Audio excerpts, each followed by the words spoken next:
जागतिक उच्च रक्तदाब दिनानिमित्त आपल्यासोबत आहे डॉक्टर अनुजा मुळे. डॉक्टर, आपलं स्वागत आहे. माझा प्रश्न आहे, उच्च रक्तदाबाला सायलेंट किलर असं का म्हटलं जातं? ब्लड प्रेशर और हाय बीपी किंवा त्याला हायपरटेन्शन सुद्धा म्हणतात, ह्याला सायलेंट किलर असं म्हणलं जातं. सायलेंट अशासाठी की बऱ्याच वेळेला Wien people have high blood pressure ते मोजल्याशिवाय ते जास्ती आहे हे कळत नाही, त्याचा त्रास होत नाही आणि मग एखादा पॅरालिसिसचा अटॅक येणे किंवा हार्ट अटॅक येणे किंवा अचानक चक्कर येऊन पडणे अशा गोष्टींमुळे ते डॉक्टरला दाखवलं जातं. त्यावेळेला ब्लड प्रेशर जास्ती असतं आणि त्याचा तो त्रास झालेला असतो. त्यामुळे आधी बीपी बरेच वर्ष किंवा महिने वाढलेलं असल्यानंतर त्याचा काहीतरी परिणाम शरीरावर होतो. आधी त्रास होत नसल्यामुळे त्याला सायलेंट म्हणतात आणि त्याचे परिणाम बऱ्यापैकी खराब म्हणजे विपरीत असल्यामुळे पॅरालिसिसचा अटॅक किंवा हार्ट अटॅक येणे, मेंदूमध्ये रक्तस्राव होणे या गोष्टी होऊ शकतात.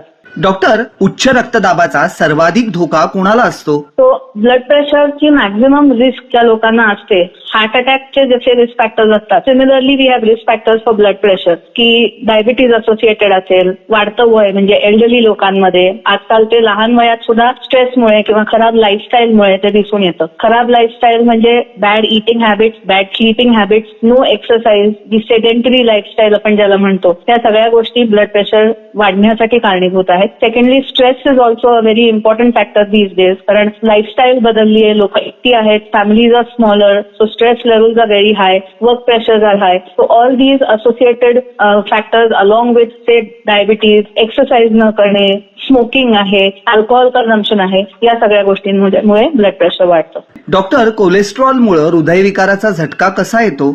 So out of the lipid profile, HDL is the good cholesterol, all the others are bad. So when cholesterol increases, it gradually start getting deposited. आपल्या रक्तवाहिन्यांमध्ये, भिंतीमध्ये हे कोलेस्ट्रॉल डिपॉझिशन तयार होतं आणि त्याच्यामुळे नॅरोइंग म्हणजे आकुंचन पावणे या रक्तवाहिन्यांचं होतं. त्यामुळे ब्लॉक्स तयार होतात आणि तिथे रक्ताची गाठ तयार झाली की त्याच्यामुळे हार्ट अटॅक येतो. डायबिटीज ज्या लोकांना असतो, in these diabetic patients LDL is stickier than normal. Common language मध्ये आपण त्याला असं म्हणूया की इट इज मोर स्टिकी, जास्ती चिकट असतं ते आणि त्यामुळे डिपॉझिशन लवकर होतं, जास्ती होतं. त्यामुळे डायबिटिक पेशंट्स जे असतात त्यांच्यामुळे हार्ट डिसीजचा जो रेशो असतो, प्रमाण असतं, ते बऱ्यापैकी जास्ती असतं because LDL becomes rapidly depositing in the arteries. Doctor, व्यायामानं हृदयाला सुरुवातीला होणारं नुकसान भरून काढता येतं का? ब्लड प्रेशर ज्यांना असतं, कोलेस्ट्रॉल ज्यांना असतं, शुगर ज्यांना असतं म्हणजे डायबिटीज ज्यांना असतं, त्यांनी रेग्युलर एक्सरसाइज हा केलाच पाहिजे. हार्ट अटॅक जेव्हा येतो त्यानंतर काही दिवस आपण एक्सरसाइज नाही ऍडवाइज करत, थोडी रेस्ट ऍडवाइज केलेली असते.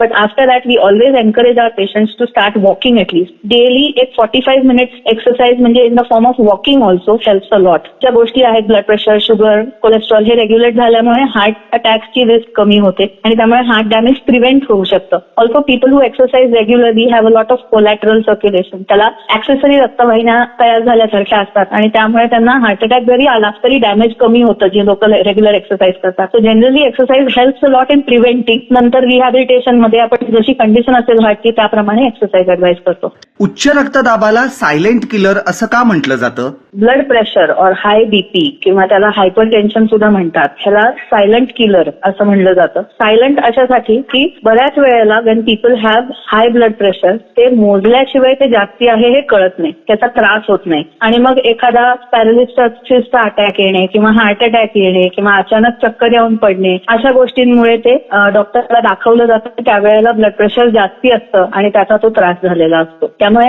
आधी बीपी बरेच वर्ष किंवा महिने वाढलेलं असल्यानंतर त्याचा काहीतरी परिणाम शरीरावर होतो. आधी त्रास होत नसल्यामुळे त्याला सायलेंट म्हणतात आणि त्याचे परिणाम बऱ्यापैकी खराब म्हणजे विपरीत असल्यामुळे पॅरालिसिसचा अटॅक किंवा हार्ट अटॅक येणे, मेंदूमध्ये रक्तस्राव होणे या गोष्टी होऊ शकतात. डॉक्टर, जागतिक उच्च रक्तदाब दिनानिमित्त तुम्ही लोकांना कोणता संदेश द्याल? So 17th May is actually decided to be World Hypertension Day, but I would say that every day should be World Hypertension Day because we need to control our blood pressure. For us to control our blood pressure, we need to monitor our blood pressure. घरात रोज blood pressure मोजत बसणे ह्याला monitoring म्हणत नाहीत. अधूनमधून go to a doctor, say monthly और 3 monthly depending upon तुमचे BP readings काय आहेत. Get checked blood pressure, blood sugar, cholesterol हे रेग्युलरली चेक करत राहा. ते जर नॉर्मल रेंज मध्ये आपण ठेवलं तर आपण खूप सारे डिसीजेस प्रिव्हेंट करू शकतो. एक जनजागृतीपर उपक्रम